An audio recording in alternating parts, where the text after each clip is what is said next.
Hi hello welcome back to learn wise. ഈ ഒരു വീഡിയോയിൽ നമ്മൾ ഇന്ന് ഡിസ്കസ് ചെയ്യാൻ പോകുന്നത് ഇഗ്നോ ഓഫർ ചെയ്യുന്ന MAHI കോഴ്സ് കോഡുള്ള MA ഹിസ്റ്ററിയുമായിട്ട് ബന്ധപ്പെട്ട് ഈ ഒരു പെർട്ടിക്കുലർ കോഴ്സ് എടുക്കാൻ ഉദ്ദേശിക്കുന്നവർ പ്രധാനമായിട്ടും അറിഞ്ഞിരിക്കേണ്ട കാര്യങ്ങളെ കുറിച്ച് ഡിസ്കസ് ചെയ്യാന്നുള്ളതാണ്. അതിനു വേണ്ടിയിട്ട് ഇഗ്നോയുടെ വെബ്സൈറ്റിൽ നിന്നും നമ്മൾ MA ഹിസ്റ്ററിയുടെ പ്രോഗ്രാം ഗൈഡ് ഡൗൺലോഡ് ചെയ്തിട്ടുണ്ട്. ഈ പ്രോഗ്രാം ഗൈഡിൽ ഒരുപാട് കാര്യങ്ങൾ പറയുന്നുണ്ട്. സോ എല്ലാം തന്നെ നമുക്ക് ഇവിടെ ഡിസ്കസ് ചെയ്യാൻ നിർവാഹമില്ല. അതുകൊണ്ട് ഈ ഒരു കോഴ്സ് എടുക്കാൻ ഉദ്ദേശിക്കുന്ന ഏതൊരാളും വളരെ ബേസിക് ആയിട്ട് ഇമ്പോർട്ടന്റ് ആയിട്ട് അറിഞ്ഞിരിക്കേണ്ട കാര്യങ്ങളാണ് നമ്മൾ ഈ വീഡിയോയിൽ ഡിസ്കസ് ചെയ്യുന്നത്. അതെന്തൊക്കെയാണെന്ന് നോക്കുമ്പോൾ ഫീസ് സ്ട്രക്ചർ വരുന്നുണ്ട്, course duration, medium of instruction തുടങ്ങിയിട്ട് എലിജിബിലിറ്റി, അതുപോലെ തന്നെ ഏറ്റവും അവസാനം നമ്മൾ സിലബസും കൂടെ ഡീറ്റെയിൽ ആയിട്ട് ഡിസ്കസ് ചെയ്യും. ശരിക്കും എന്താണ് MA ഹിസ്റ്ററി കോഴ്സ് മുന്നോട്ട് വയ്ക്കുന്നത്? ഏതൊരു യൂണിവേഴ്സിറ്റിയും പോലെ തന്നെ ഇഗ്നോയിലേക്ക് വരുമ്പോഴും ലോകോത്തരമായിട്ടുള്ള ഹിസ്റ്ററി അല്ലെങ്കിൽ അതിലെ ആൻഷ്യന്റ് ഹിസ്റ്ററി വരുന്നുണ്ട്. ലോകത്തിന്റെ ഹിസ്റ്ററിയുടെ പല ഘട്ടങ്ങൾ, അതിപ്പോ മിഡീവൽ ഹിസ്റ്ററി ആയിക്കോട്ടെ, ആൻഷ്യന്റ് ആയിക്കോട്ടെ, അല്ലെങ്കിൽ അതാണ് മോഡേൺ ആയിക്കോട്ടെ, ഗ്രോത്ത്, ഡെവലപ്മെന്റ്സ്, അതുപോലെ തന്നെ ഇന്ത്യൻ കോണ്ടാക്സ്റ്റിൽ നിന്നുകൊണ്ടുള്ള ഒരുപാട് ഹിസ്റ്ററിക്കൽ ആയിട്ടുള്ള കാര്യങ്ങളും ഈ ഒരു കോഴ്സിന്റെ ഭാഗമായിട്ട് നമുക്ക് ലഭിക്കുന്നുണ്ട്. എന്തായാലും വിത്തൗട്ട് എനി ഫെർദർ ഡിലേ നമുക്ക് വീഡിയോയിലേക്ക് കടക്കാം. ആദ്യം തന്നെ നമുക്ക് കണ്ടന്റ്സ് ഒന്ന് നോക്കാം. അതിലാദ്യം യൂണിവേഴ്സിറ്റിയെ കുറിച്ച് ബ്രീഫ് ആയിട്ടുള്ള കാര്യങ്ങളുണ്ട്. അതുപോലെ തന്നെ രണ്ടാമത് വരുന്നു ഏകദേശം ഇഗ്നോ പ്രൊവൈഡ് ചെയ്യുന്ന കോഴ്സുകളെല്ലാം തന്നെ 21ഓളം സ്കൂൾസിലായിട്ടാണ് ഡിവൈഡ് ചെയ്തിട്ടുള്ളത്. അതിൽ സ്കൂൾ ഓഫ് സോഷ്യൽ സയൻസസിന്റെ കീഴിലാണ് നമ്മുടെ BA ഹിസ്റ്ററി, MA ഹിസ്റ്ററി അടക്കമുള്ള കോഴ്സുകളൊക്കെ വരുന്നത്. അതിനെ കുറിച്ച് പറയുന്നുണ്ട്. അതുപോലെ നമ്മുടെ MA ഹിസ്റ്ററിയുടെ പ്രോഗ്രാം സ്ട്രക്ചറിനെ കുറിച്ചും സ്കീം ഓഫ് സ്റ്റഡി തുടങ്ങിയ ഒരുപാട് കാര്യങ്ങളുണ്ട്. അതിന് പുറമെ ഫീസ് സ്ട്രക്ചർ, അതുപോലെ തന്നെ medium of instruction, eligibility, course duration തുടങ്ങിയ കാര്യങ്ങളും നമ്മൾ ഫോക്കസ് ചെയ്യുന്നു. ആദ്യം തന്നെ നമ്മൾ യൂണിവേഴ്സിറ്റിയിലേക്ക് വന്നു കഴിഞ്ഞാൽ 1985 പാർലമെന്റ് ആക്ട് പ്രകാരം ഇന്ത്യയിൽ സ്ഥാപിതമായ ഏറ്റവും വലിയ open യൂണിവേഴ്സിറ്റിയാണ് Indira Gandhi national open university എന്ന് പറയുന്നത്. ഇന്ന് ലോകത്തിൽ നിലനിൽക്കുന്നതിൽ വെച്ചിട്ട് ഡിസ്റ്റൻസ് എഡ്യൂക്കേഷൻ പ്രൊവൈഡ് ചെയ്യുന്ന യൂണിവേഴ്സിറ്റികളിൽ ഏറ്റവും വലുതിൽ ഒന്നുകൂടിയാണ് നമ്മുടെ ഇഗ്നോ. നെക്സ്റ്റ് നമുക്ക് MA ഹിസ്റ്ററിയുടെ പ്രോഗ്രാം സ്ട്രക്ചറിലേക്ക് വരാം. പ്രോഗ്രാം സ്ട്രക്ചറിലേക്ക് വന്നു കഴിഞ്ഞാൽ ആദ്യം തന്നെ എലിജിബിലിറ്റിയെ കുറിച്ചാണ് പറയുന്നത്. ഇവിടെ പറയുന്നുണ്ട് MA ഹിസ്റ്ററി എന്ന് പറയുന്ന ഈ ഒരു കോഴ്സ് എടുക്കാൻ നമുക്ക് ഗ്രാജുവേറ്റ് ലെവൽ, അതായത് നമ്മൾക്ക് ഡിഗ്രി ക്വാളിഫിക്കേഷൻ ഏതെങ്കിലും ഒരു റെക്കഗ്നൈസ്ഡ് യൂണിവേഴ്സിറ്റിയിൽ നിന്നും ലഭിച്ചാൽ മാത്രം മതി. അത് ഹിസ്റ്ററിയിൽ തന്നെ ആവണമെന്ന് ഒരു നിർബന്ധവും ഇല്ല. ഏതൊരു കോഴ്സിൽ ഡിഗ്രി കഴിഞ്ഞ ഒരാൾക്കും MA ഹിസ്റ്ററിക്ക് വേണ്ടിയിട്ട് അപ്ലൈ ചെയ്യാവുന്നതാണ്. രണ്ടാമതായിട്ട് വരുന്നു ഡ്യൂറേഷൻ. കോഴ്സ് ഡ്യൂറേഷനിലേക്ക് വരുമ്പോൾ നമുക്കറിയാം PG കോഴ്സ് ആണ്, 2 വർഷമാണ് ഡ്യൂറേഷൻ ഉണ്ടാവുന്നത്. ബട്ട് അത് മിനിമം ഡ്യൂറേഷൻ ആണ്, മാക്സിമം 4 വർഷം നമുക്ക് ലഭിക്കുന്നു. അതായത് എക്സ്ട്രാ 2 വർഷം കൂടെ ലഭിക്കുന്നുണ്ട്. ഇപ്പൊ ഫോർ എക്സാമ്പിൾ നമുക്ക് 2 വർഷം കൂടി ഈ കോഴ്സ് നമുക്ക് കംപ്ലീറ്റ് ചെയ്യാൻ സാധിക്കുന്നില്ല. ഇപ്പൊ സപ്ലിമെന്ററി എക്സാംസ് ഉള്ളതുകൊണ്ടാവാം, അല്ലെങ്കിൽ ഏതെങ്കിലും സെമസ്റ്റർ ഇയർ നമുക്ക് സ്കിപ്പ് ചെയ്യേണ്ട അവസ്ഥ വന്നുണ്ടാവാം. സോ 4 വർഷത്തിനുള്ളിൽ ഈ കോഴ്സ് കംപ്ലീറ്റ് ചെയ്താൽ മതി. പിന്നെ വരുന്ന ക്രെഡിറ്റ്സിനെ കുറിച്ചാണ്. അപ്പൊ ക്രെഡിറ്റ്സിലേക്ക് വരുമ്പോൾ ടോട്ടൽ 80 ക്രെഡിറ്റ് ആണ്. അതായത് 4 സെമസ്റ്റേഴ്സ് ആയിട്ടാണ് കോഴ്സ് ഡിവൈഡ് ചെയ്തിട്ടുള്ളത്. ഓരോ സെമ്മിലും 20 20 20 20 എന്നിങ്ങനെയുള്ള രീതിയിലാണ് ക്രെഡിറ്റ്സ് ഡിവൈഡ് ചെയ്തിട്ടുള്ളത്. സോ 80 ക്രെഡിറ്റ് ആണ് ഈ ഒരു കോഴ്സിന് ടോട്ടൽ വരുന്നത്. അടുത്ത നമുക്ക് ഏജ് ലിമിറ്റിനെ കുറിച്ച് നോക്കുകയാണെങ്കിൽ നോ ബാർ എന്ന് പറയുന്നുണ്ട്, ഏജ് ലിമിറ്റ് ഒന്നും തന്നെ ഇല്ല. അടുത്തതായിട്ട് നമുക്ക് ഫീസ് സ്ട്രക്ചറിലേക്ക് വരാം. ഫീസ് സ്ട്രക്ചർ അവിടെ കാണാം. 14,600 ആണ് ഈ കോഴ്സിന് വേണ്ടി ടോട്ടൽ നമ്മൾ 2 വർഷത്തേക്കും കൂടെ ചിലവാക്കേണ്ട തുക. അതിൽ ഫസ്റ്റ് ഇയറിൽ 7,300 രൂപയും സെക്കൻഡ് ഇയറിൽ 7,300 രൂപയുമാണ് കോഴ്സിന് വേണ്ടി വരുന്ന ഫീസ്. ബട്ട് ഫസ്റ്റ് ഇയർ നമ്മൾ ഫ്രഷ് അഡ്മിഷൻ എടുക്കുമ്പോൾ എന്താണ് രജിസ്ട്രേഷൻ ഫീയും അതുപോലെ ഡെവലപ്മെന്റ് ഫീ ഒക്കെ തന്നെ ആയിട്ട് ഏകദേശം ഒരു 500 രൂപ എക്സ്ട്രാ വരുന്നുണ്ട്. ഓക്കെ, സോ ഇതാണ് ഇതിന്റെ ഫീ സ്ട്രക്ചർ എന്ന് പറയുന്നത്. ശേഷം നമ്മൾ പ്രോഗ്രാം സ്ട്രക്ചറിലേക്ക് കടന്നിരിക്കുകയാണ്. അതിൽ ഫസ്റ്റ് സെമസ്റ്ററിൽ നോക്കുമ്പോൾ 3 പേപ്പേഴ്സ് ആണ് വരുന്നത്. അതിൽ 6 ക്രെഡിറ്റ് ഉള്ള 2 പേപ്പേഴ്സും 8 ക്രെഡിറ്റ് ഉള്ള 1 പേപ്പറും വരുന്നു. ഇനി സെക്കൻഡ് സെമ്മിലേക്ക് വരുമ്പോൾ ഇതുപോലെ തന്നെ 6 ക്രെഡിറ്റ് ഉള്ള 2 പേപ്പേഴ്സും 8 ക്രെഡിറ്റ് ഉള്ള 1 പേപ്പറുമായിട്ട് 3 കോഴ്സുകൾ അല്ലെങ്കിൽ 3 പേപ്പേഴ്സ് തന്നെ വരുന്നു. തേർഡ് സെമ്മിലേക്ക് വരുമ്പോൾ 2 പേപ്പേഴ്സ് ഇമ്പോർട്ടന്റ് ആണ്, 8 8 എന്നുള്ള രീതിയിലാണ് അതിന്റെ ക്രെഡിറ്റ് ഡിവൈഡ് ചെയ്തിട്ടുള്ളത്. പിന്നെ 2 പേപ്പേഴ്സ് നമുക്ക് ഓപ്ഷൻ ആണ്, ഈ രണ്ടെണ്ണത്തിൽ ഏതെങ്കിലും ഒന്ന് എടുക്കാം. ആ ഒരു കോഴ്സിന് 4 ആണ് ക്രെഡിറ്റ് വരുന്നത്. അവസാനത്തെ 4 സെമസ്റ്ററിലേക്ക് നമ്മൾ വരുമ്പോൾ ഇതുപോലെ 6 ക്രെഡിറ്റിൽ 2 കോഴ്സുകളും 8 ക്രെഡിറ്റ് ഉള്ള 1 കോഴ്സുമായിട്ട് 3 കോഴ്സ് തന്നെയാണ് വരുന്നത്. സോ ടോട്ടൽ 80 ക്രെഡിറ്റ്സോട് കൂടി ഈ കോഴ്സ് നമുക്ക് കംപ്ലീറ്റ് ചെയ്യാം. ഓക്കെ, അപ്പൊ നമ്മൾ പാർട്ട് 1ലുള്ള പ്രധാന കാര്യങ്ങളൊക്കെ തന്നെ നമ്മൾ ഡിസ്കസ് ചെയ്തു. ഫീസ് സ്ട്രക്ചറും ഡ്യൂറേഷനും അതുപോലെ എലിജിബിലിറ്റി എല്ലാം തന്നെ ഡിസ്കസ് ചെയ്ത് കഴിഞ്ഞതാണ്. അപ്പൊ അതിൽ ഫീസ് സ്ട്രക്ചറിൽ നമ്മൾ കാര്യങ്ങളൊക്കെ പറഞ്ഞു. ഫീ പേയ്മെന്റ് മെത്തേഡ് എന്ന് പറയുന്നത് credit card, debit card, net banking പോലുള്ള ഓൺലൈൻ പേയ്മെന്റ് മെത്തേഡ്സ് മാത്രമാണ് അവൈലബിൾ ആയിട്ടുള്ളത് ഒന്നുകൂടെ ഓർത്തിരിക്കുക. ഓക്കെ, നമ്മൾ പാർട്ട് 2ലേക്ക് വരികയാണെങ്കിൽ സിലബസ് ആണ് നമ്മൾ ഡിസ്കസ് ചെയ്യാൻ വേണ്ടി പോകുന്നത്. സിലബസിൽ ആദ്യം ancient and medieval societies MHI 101 എന്ന് പറയുന്ന സബ്ജക്ട് ആണ്. ഇതിലൊക്കെ വന്നു കഴിഞ്ഞാൽ സിലബസ് നോക്കുകയാണെങ്കിൽ ഇവിടെ early human societies, bronze age civilisation, Persian empire, ancient Greece, Roman empire, Latin America, Africa, nomadic empires തുടങ്ങിയ ഒരുപാട് എംപയർസിനെ കുറിച്ചും അതുപോലെ തന്നെ അതിന്റെ പുരോഗമനങ്ങളെ കുറിച്ചും പറയുന്നുണ്ട്. അതിൽ അറബ് വേൾഡ്, ചൈന, ഫ്യൂഡലിസം, അതുപോലെ oceanic trade, business communities, commercial പ്രാക്ടീസുകൾ, അർബനിസം, റിലീജിയസ് എസ്റ്റാബ്ലിഷ്മെന്റ്സ് തുടങ്ങി ഒരുപാട് കാര്യങ്ങൾ പറയുന്നുണ്ട്. അടുത്തതാണ് മോഡേൺ വേൾഡ് MHI 102 എന്ന് പറയുന്ന സബ്ജക്ട്. ഇതിലേക്ക് വരുമ്പോൾ ഇതുപോലെ തന്നെ എൻലൈറ്റ്മെന്റ്, പൊളിറ്റിക്കൽ റവല്യൂഷൻ, അതുപോലെ ബ്യൂറോക്രാറ്റിസം, ഡെമോക്രസി, നാഷണലിസം, ഇംപീരിയലിസം, കൊളോണൈസേഷൻ, ഡീകോളോണൈസേഷൻ തുടങ്ങിയ ഒരുപാട് കാര്യങ്ങൾ വരുന്നുണ്ട്. അതുപോലെ ഡെമോഗ്രഫി, എക്കോളജി, കൺസ്യൂമറിസം, ഗ്ലോബലൈസേഷൻ തുടങ്ങിയ ഒരുപാട് കാര്യങ്ങളും ഉൾപ്പെടുത്തിയിട്ടുണ്ട്. ഓക്കെ, പിന്നെ വരുന്ന സബ്ജക്ട് ആണ് historiography and research methods, MHI 103 എന്ന് പറയുന്നത്. ഇതിൽ നോൺ ഇന്ത്യൻ ഹിസ്റ്റോറിയോഗ്രഫി ആണ് ആദ്യം വരുന്നത്. അതിൽ ഗ്രീക്ക്, റോമൻ, ചൈനീസ്, അതുപോലെ വെസ്റ്റേൺ ആയിട്ടുള്ള കാര്യങ്ങൾ, അറബിക്, പേർഷ്യൻ വരുന്നുണ്ട്. അതുപോലെ തന്നെ main stream western historiography, 19th സെഞ്ചുറിയുമായി ബന്ധപ്പെട്ടത്, അതുപോലെ classical Marxist thinking on history തുടങ്ങിയ കാര്യങ്ങളൊക്കെ തന്നെ ഉൾപ്പെടുത്തിയിട്ടുണ്ട്. അതുപോലെ എൻവയോൺമെന്റൽ ഹിസ്റ്ററി തുടങ്ങിയ കാര്യങ്ങളും നമുക്ക് കാണാം. പിന്നെ ഇന്ത്യൻ ഹിസ്റ്റോറിയോഗ്രഫിയിലേക്ക് നമ്മൾ വന്നു കഴിഞ്ഞാൽ അതിൽ ഇൻഡോ പേർഷ്യൻ ഹിസ്റ്റോറിയോഗ്രഫി വരുന്നുണ്ട്. അതുപോലെ historiographical traditions in early India വരുന്നുണ്ട്. കൊളോണിയൽ ഹിസ്റ്റോറിയോഗ്രഫി, നാഷണലിസ്റ്റ്, കമ്മ്യൂണിസ്റ്റ്, അതുപോലെ മാർക്സിസ്റ്റ് തുടങ്ങിയ ഹിസ്റ്റോറിയോഗ്രഫി ഇത് വരുന്നുണ്ട്. പിന്നെ peasantry, working class, caste and tribe തുടങ്ങിയ കാര്യങ്ങൾ, റിലീജിയൻ, കൾച്ചർ, എൻവയോൺമെന്റ്, അതുപോലെ എക്കണോമിക് ഹിസ്റ്ററി ഓഫ് ഇന്ത്യ എന്നിങ്ങനെയുള്ള കാര്യങ്ങളും ഉൾപ്പെടുന്നു. പിന്നെ അടുത്ത പാർട്ട് 3 വന്നു കഴിഞ്ഞാൽ റിസർച്ച് ആൻഡ് റൈറ്റിംഗ് മെത്തേഡ്സ് ഉണ്ട്. അതിൽ കൗസേഷൻ, ജനറലൈസേഷൻ, അതുപോലെ ethics in history writing, historical sources തുടങ്ങിയ കാര്യങ്ങളും ഉൾപ്പെടുത്തിയിട്ടുണ്ട്. അങ്ങനെ ആ സബ്ജക്ട് കഴിഞ്ഞു. അടുത്ത സബ്ജക്റ്റിലേക്ക് വന്നിരിക്കുകയാണ് political structures in India, MHI 104.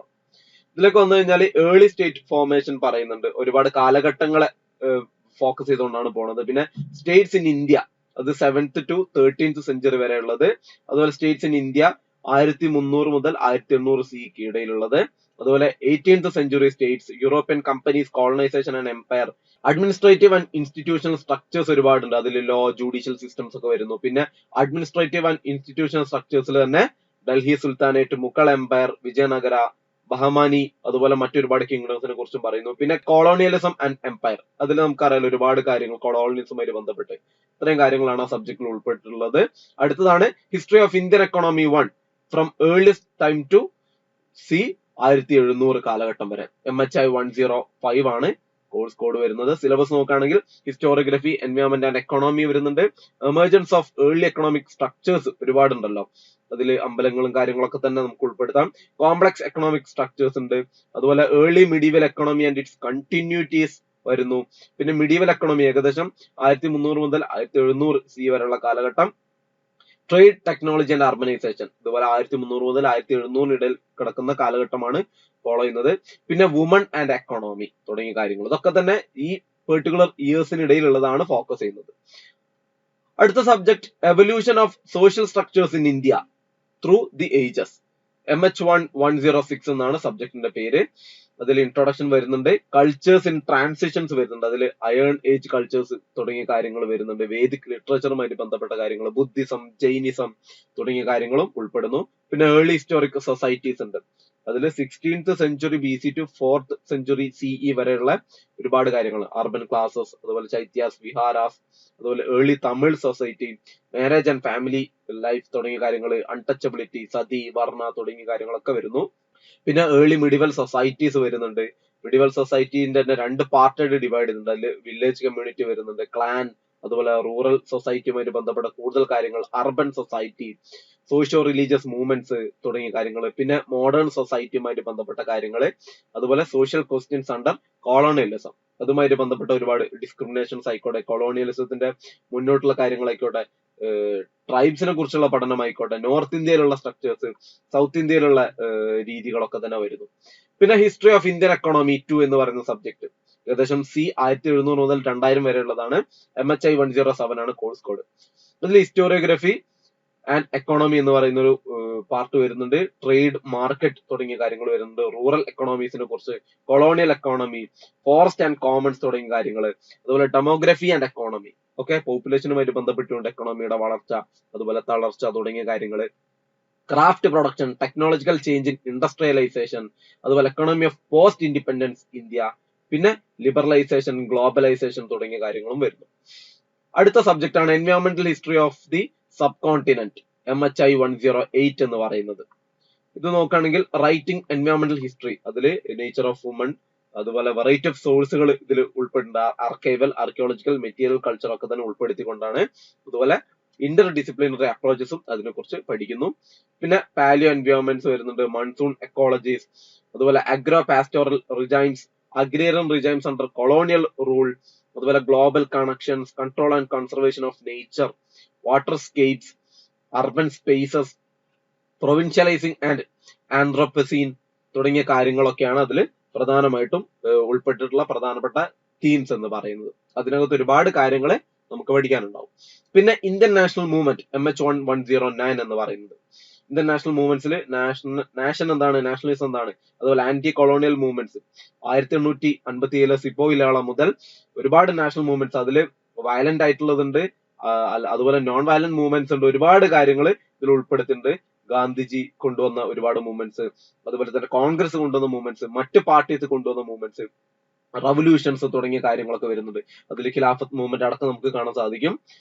അത്തരത്തിൽ ഒരുപാട് കാര്യങ്ങളാണ് ഇവിടെ വരുന്നത്. പിന്നെ ഒരുപാട് മൂവ്മെന്റ്സ് വരുന്നുണ്ട്. അതിൽ പെസൻസിന്റേത്, വർക്കിംഗ് ക്ലാസിന്റേത്, ക്യാപിറ്റലിസ്റ്റ് ക്ലാസിനെതിരെയുള്ളത്, ലാൻഡ് ലോഡ്സിനെതിരെയുള്ളത്, സ്ത്രീകള്, ദളിറ്റ്സ് നടത്തിയത്, മൈനോറിറ്റീസ് നടത്തിയത് തുടങ്ങിയ ഒരുപാട് കാര്യങ്ങളും വരുന്നു. Next subject urbanisation in India from earliest times to c 1300 വരെയുള്ളതാണ്. MH1110 ആണ് കോഴ്സ് കോഡ് വരുന്നത്. അതിൽ അർബൻ ഹിസ്റ്ററിയുടെ ഇൻട്രൊഡക്ഷൻ ലഭിക്കുന്നുണ്ട്. അതുപോലെ the earliest cities in the subcontinent, earliest cities ഒരുപാടുണ്ടല്ലോ, ഹാരപ്പൻ സിവിലൈസേഷൻ തൊട്ടുള്ള കാര്യങ്ങളാണ് ഇവിടെ നമുക്ക് പ്രധാനമായിട്ട് ഫോക്കസ് ചെയ്യുന്നത്. പിന്നെ early historic cities north India നമ്മൾ നോക്കുകയാണെങ്കിൽ ഒരുപാട് വരുന്നുണ്ട്. എന്താണ്, പാതലിപുത്ര, മഥുര തുടങ്ങിയ സിറ്റീസിനെ കുറിച്ചും സിറ്റീസിലുള്ള ടെക്സ്റ്റുകളെ ഉദ്ധരിച്ചുകൊണ്ടുള്ള ഒരുപാട് കാര്യങ്ങളും പഠിക്കാം. പിന്നെ ഏർലി ഹിസ്റ്റോറിക് സിറ്റീസ് അത് ഡെക്കാൻ ആൻഡ് സൗത്ത് ഇന്ത്യയുമായി ബന്ധപ്പെട്ടുള്ളതാണ്. അതിൽ നാഗാർജുന കൊണ്ട, അമരാവതി, കാഞ്ചീപുരം, അതുപോലെ തൊണ്ടൈമണ്ഡലം, കാവേരിപ്പട്ടണം തുടങ്ങിയ പ്രദേശങ്ങള്, അതുപോലെ നമ്മുടെ ഡെക്കാൻ സൗത്ത് ഇന്ത്യ റിലേറ്റഡ് അല്ലെങ്കിൽ ബന്ധപ്പെട്ട് നിൽക്കുന്ന ഒരുപാട് ഹിസ്റ്ററിക്കൽ ആയിട്ടുള്ള കാര്യങ്ങളും ഫോക്കസ് ചെയ്യുന്നു. അവസാനത്തെ തീമാണ് ഇവിടെ patterns of early medieval urbanisation എന്ന് പറയുന്നത്. ഇവിടെ കേസ് സ്റ്റഡിയുടെ ഭാഗമായിട്ട് പ്രതിഷ്ഠാൻ, കനൌജ്, അതുപോലെ ചന്ദ്രകേതഗോർ, ശിശുപാലകർ തുടങ്ങിയ ഒരുപാട് പ്രദേശങ്ങളുമായിട്ട് ബന്ധപ്പെട്ടുള്ളതാണ് ഉൾപ്പെടുത്തിയിട്ടുള്ളത്. അടുത്താണ് അർബനൈസേഷൻ ഇൻ ഇന്ത്യ 2, ഏകദേശം C 1300 മുതൽ 1950 വരെ ഉള്ളതാണ് ഇവിടെ ഉൾപ്പെടുത്തിയിട്ടുള്ളത്. MHI111 എന്നാണ് കോഴ്സ് കോഡ് വരുന്നത്. അതിൽ അർബൻ ഹിസ്റ്ററിയുടെ ഇൻട്രൊഡക്ഷൻ നമുക്ക് ലഭിക്കുന്നു. അതുപോലെ പാറ്റേൺസ് ഓഫ് അർബനൈസേഷൻ ഏകദേശം 1300 C മുതൽ 1600 C വരെ ഉള്ളതാണ്. അതില് സുൽത്താനേറ്റ്സ് ആൻഡ് സിറ്റീസ് വരുന്നുണ്ട്, റീജിയണൽ സിറ്റീസ് ഉണ്ട്, ടെമ്പിൾ ടൗൺസ് വരുന്നുണ്ട്, അതുപോലെ പോർട്ട് ടൗൺസ് വരുന്നുണ്ട്. അങ്ങനെ ഒരുപാട് കാര്യങ്ങൾ വരുന്നു. പിന്നെ patterns of urbanisation in Mughal ഇന്ത്യയുമായിട്ട് ബന്ധപ്പെട്ട് മുഗൾ കൾച്ചർ കൊണ്ടുവന്നത്, ഇതിനൊരു ഇസ്ലാമിക് രൂപം ഉണ്ടാവും അല്ലെ, അങ്ങനെ തുടങ്ങിയ ഒരുപാട്, ഇപ്പൊ എന്താണ്, സൂറത്ത്, മസൂലിപട്ടണം ഒക്കെ അതിന് എക്സാമ്പിൾസ് ആണ്. അജ്മീർ, ബനാറസ്, പാന്തർപൂർ ഒക്കെ അതിന് എക്സാമ്പിൾ ആണ്. പിന്നെ ഏർലി മോഡേൺ സിറ്റീസ് വരുന്നുണ്ട്, ഒക്കെ 16 to 18 സെഞ്ചുറി തൊട്ടുള്ളത്. 18 സെഞ്ചുറിക്ക് ശേഷമുള്ളതൊക്കെ തന്നെ ലക്നോ, പോണ്ടിച്ചേരി ഒക്കെ അതിന് എക്സാമ്പിൾ ആണ്. പിന്നെ കൊളോണിയൽ സിറ്റീസിന്റെ ഒരുപാട് കൊളോണിയൽ സിറ്റീസ് നമുക്ക് ഇന്ത്യയിൽ നമുക്ക് ഇന്നും കാണാമല്ലോ, അതിനെ കുറിച്ചുള്ള ഡീറ്റെയിൽ ആയിട്ടുള്ള പഠനമുണ്ട്.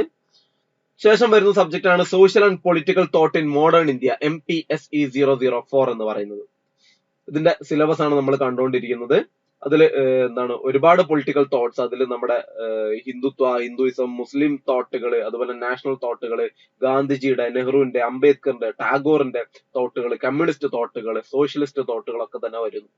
പിന്നെ ഗാന്ധിസ് പൊളിറ്റിക്കൽ തോട്ട് MGP 004, അതില് Gandhi on state and nation, ഗാന്ധിയുടെ മൈൻഡില് അല്ലെങ്കിൽ വിശ്വാസത്തില് സ്റ്റേറ്റ് എങ്ങനെയായിരിക്കണം, നേഷൻ എങ്ങനെയായിരിക്കണം തുടങ്ങിയ കാര്യങ്ങളൊക്കെ തന്നെ അദ്ദേഹം പറയുന്നുണ്ട്. അതുപോലെ ഡെമോക്രസിയെ കുറിച്ചുള്ള അദ്ദേഹത്തിന്റെ വ്യൂസ് എല്ലാം തന്നെ അതിൽ വരുന്നു. പിന്നെ ഇൻഡിവിജ്വൽ ആൻഡ് സ്റ്റേറ്റ് നമ്മളുള്ള, അതിൽ നമുക്കറിയാം ഒരുപാട് ഇൻഡിവിജ്വൽ ഡ്യൂട്ടീസ് ഉണ്ട്, റൈറ്റ്സ് ഉണ്ട്, അതുപോലെ തന്നെ ലിബർട്ടി, ഈക്വാലിറ്റി, പവർ, അതോറിറ്റി തുടങ്ങിയ കാര്യങ്ങളെ കുറിച്ച് മെൻഷൻ ചെയ്യുന്നു. പിന്നെ പൊളിറ്റിക്കൽ ഐഡിയോളജീസ്, ഗാന്ധിയുടെ ഒരുപാട് പൊളിറ്റിക്കൽ ഐഡിയോളജീസ് ഉണ്ട്. കൊളോണിയലിസത്തിനെതിരെ, ഇമ്പീരിയലിസത്തിനെതിരെ, അനാർക്കിസത്തിനെതിരെ, അതുപോലെ തന്നെ സോഷ്യലിസം, മാർക്സിസം തുടങ്ങിയവ ഗാന്ധി അങ്ങനെ നോക്കി കാണുന്നു. പിന്നെ വരുന്നു പീസ് ബൈ പെസിഫിക് മീൻസ് എന്നുള്ളതാണ്. അതായത് ഗാന്ധി ഓൺ സ്ട്രക്ചറൽ വയലൻസിനെ കുറിച്ചുള്ളതുണ്ട്. അതുപോലെ ഗാന്ധി ഓൺ പെസിഫിസം, വേൾഡ് ഓർഡർ തുടങ്ങിയ കാര്യങ്ങളും അതിൽ വരുന്നു. ഗാന്ധിയുടെ സത്യാഗ്രഹങ്ങളും ഉൾപ്പെടുത്തിയിട്ടുണ്ട്. ഓക്കെ, സോ ഗാന്ധിസ് പൊളിറ്റിക്കൽ തോട്ടോടുകൂടി നമ്മുടെ സിലബസും നമ്മൾ വളരെ വിജയകരമായിട്ട് കംപ്ലീറ്റ് ചെയ്തു. എന്തൊക്കെ കാര്യങ്ങളാണ് പഠിക്കാനുള്ളത്, അത് എത്രത്തോളം നമുക്ക് പഠിക്കാനുണ്ടാവും തുടങ്ങിയ കാര്യങ്ങളൊക്കെ തന്നെ ഇപ്പൊ നമ്മുടെ സിലബസ് ഡിസ്കഷന്റെ ഭാഗമായിട്ട് നിങ്ങൾക്ക് ഒരു ഐഡിയ കിട്ടിയിട്ടുണ്ടാവും. അപ്പൊ നിങ്ങൾ ഇനിയും ഈ ഒരു കോഴ്സ് എടുക്കാൻ ആഗ്രഹിക്കുന്നുണ്ടെങ്കിൽ, അല്ലെങ്കിൽ നിങ്ങളുടെ സുഹൃത്തുക്കളോ ബന്ധുക്കളോ ആരെങ്കിലും ഈ കോഴ്സ് എടുക്കാൻ ആഗ്രഹിക്കുന്നുണ്ടെങ്കിൽ, ലേൺവൈസിനെ കുറിച്ചുള്ള കൂടുതൽ ഡീറ്റെയിൽസ് ഒക്കെ അവർക്ക് ഷെയർ ചെയ്യാം. നമ്മളുമായിട്ട് കോൺടാക്ട് ചെയ്യാനുള്ള നമ്പർ, നമ്മുടെ വെബ്സൈറ്റ് അഡ്രസ്, ആപ്പ് ഡൗൺലോഡ് ചെയ്യാനുള്ള ലിങ്ക് തുടങ്ങിയതൊക്കെ തന്നെ ഡിസ്ക്രിപ്ഷനിൽ അവൈലബിൾ ആണ്. ഓക്കെ, സോ ഇനി കാര്യങ്ങൾ അങ്ങനെ മുന്നോട്ട് കൊണ്ടുപോകാം. ഒരു ഗംഭീര കോഴ്സ് തന്നെയായിരിക്കും. ഉടനടി തന്നെ നിങ്ങളുടെ അഡ്മിഷൻ എടുക്കുക. ലേൺവൈസിന്റെ കോച്ചിങ് ആവശ്യമുണ്ടെങ്കിൽ ഞാൻ പറഞ്ഞല്ലോ, ലേൺവൈസിൽ സീറ്റുകൾ വളരെ ലിമിറ്റഡ് ആണ്. ഉടനടി തന്നെ നിങ്ങളുടെ അഡ്മിഷൻ നിങ്ങൾക്ക് എടുക്കാം. So that's all about this video. എന്തായാലും മറ്റൊരു വീഡിയോയിൽ ഇഗ്നോ പ്രൊവൈഡ് ചെയ്യുന്ന കോഴ്സുകളിൽ നിന്ന് ലേൺവൈസ് കോച്ചിങ് നൽകുന്ന മറ്റൊരു കോഴ്സിന്റെ പ്രോഗ്രാം ഗൈഡുമായിട്ട് ഉടൻ തന്നെ ഞാൻ വീണ്ടും വരും. അതുവരേക്കും stay tuned. All the best. Good bye.